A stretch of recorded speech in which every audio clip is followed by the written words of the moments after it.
hanya bagian kecil yang dingertikan kita betapa dahsyatnya kekuasaan Allah Subhanahu wa taala.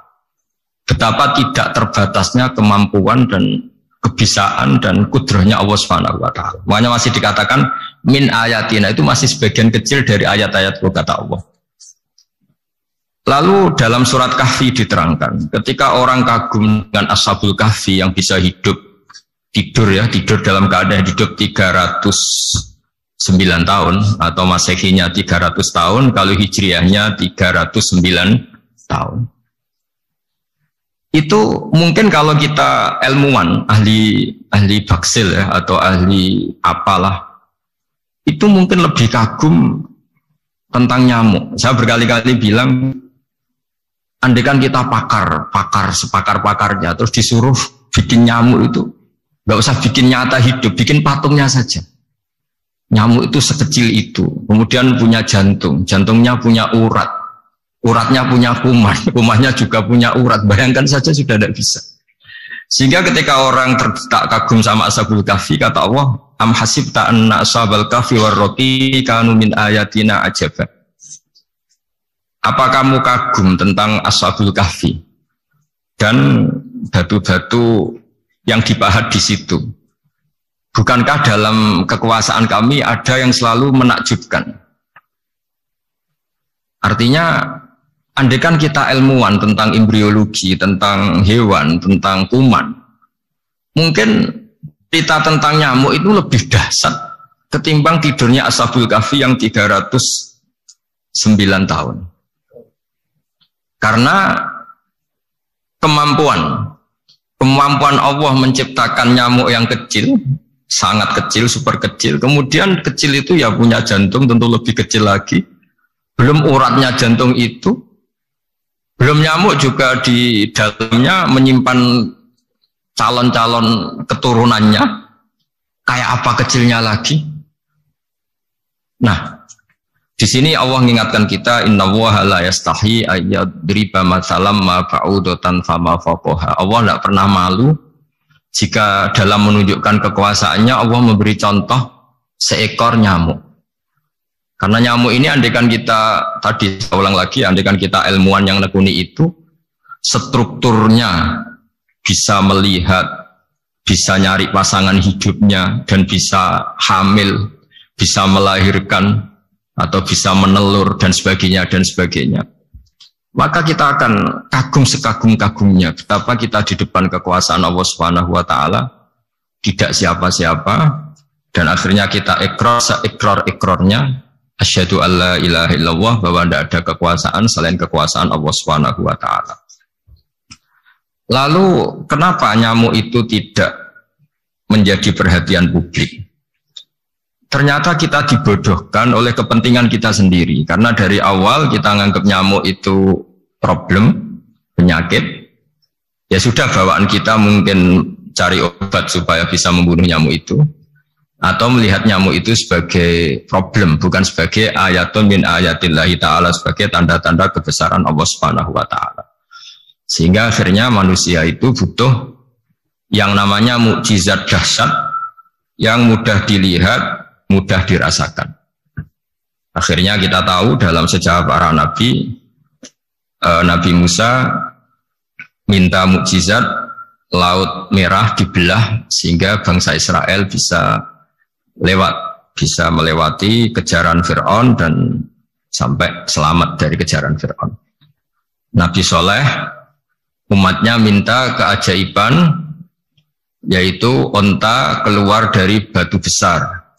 Dan Nabi Soleh menuruti, akhirnya ada unta yang keluar dari batu besar. Begitu juga nabi-nabi sebelum itu atau setelah itu, selalu ada mukjizat yang memang manusia tidak mampu. Nah, kata tidak mampu ini yang semua umat para nabi tidak akan seunggul umat Nabi Muhammad SAW. Karena kita sebagai umat Rasulullah SAW, untuk merasa tidak mampu, itu tidak harus hal-hal seperti membelah laut. Tidak harus hal-hal seperti unta keluar dari batu. Tidak harus hal-hal yang dahsyat kayak tongkat Nabi Musa menjadi ular besar yang menelan semua sihir-sihirnya Fir'aun. Kita sebagai umatnya Nabi selalu tiap hari bilang innallaha ala kulli syai'in qadir, hanya Allah yang mampu. Allah mampu atas segala hal.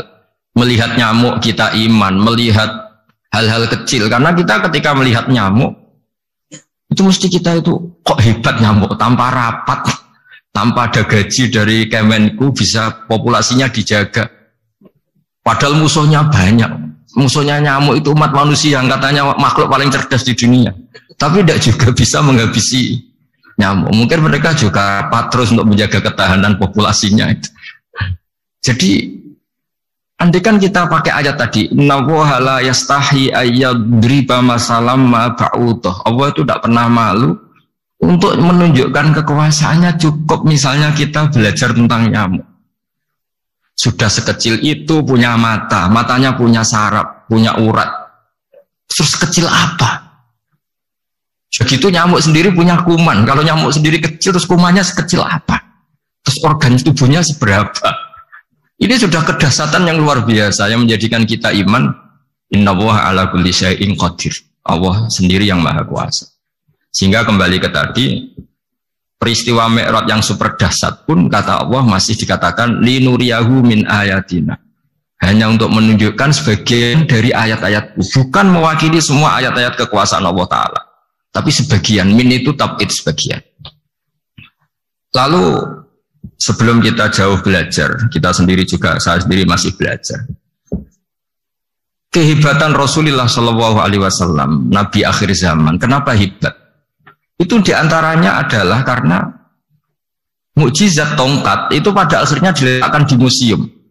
Orang melihat, terus gaya-gayanan kuat ke Turki, atau bisa melihat langsung di museum. Dan setelah melihat, kadang-kadang kita ragu, masa tongkat ini betul itu. Kalau setelah misalnya yakin, bisa dipakai lagi enggak ya? Jadi hal-hal yang mengundang pertanyaan sekaligus keraguan. Beda dengan ajaran Rasulullah Muhammad SAW. Ketika Nabi cerita betapa kekuasaan Allah itu super dahsyat, buktinya ya nyamuk tadi.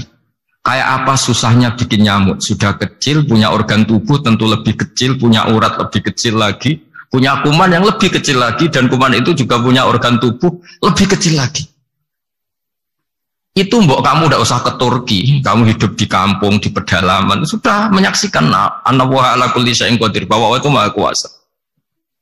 Nah, ngaji bareng ya, ngaji seperti ini, saya termasuk kiai yang selalu berkampanye supaya orang ikrar seikrar-ikrarnya bahwa kita ini di tangan Allah Subhanahu wa Ta'ala.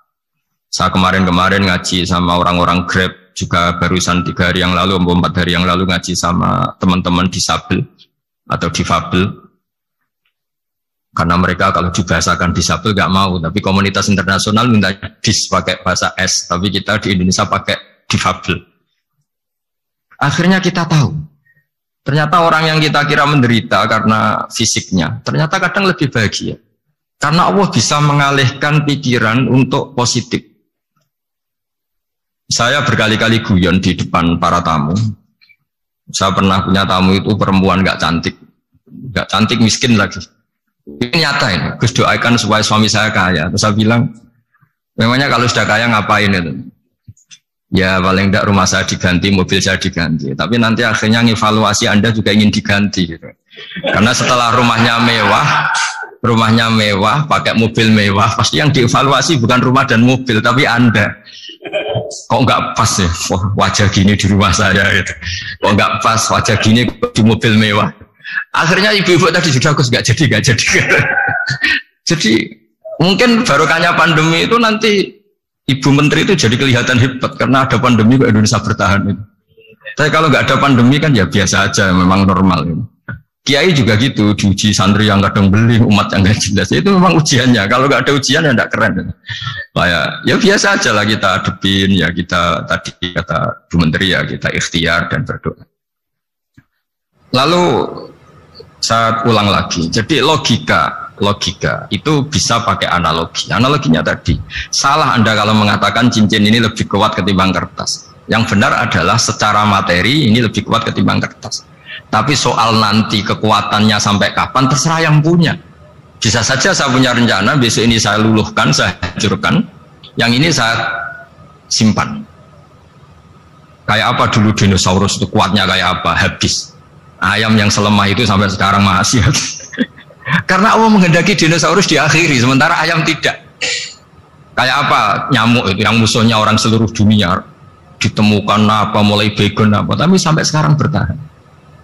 Apa kita perlu konsultasi sama nyamuk gimana ini kok bisa bertahan, resepnya apa?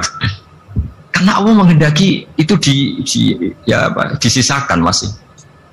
Nah, kemudian kenapa ada peristiwa Isra Mi'raj? Saya termasuk orang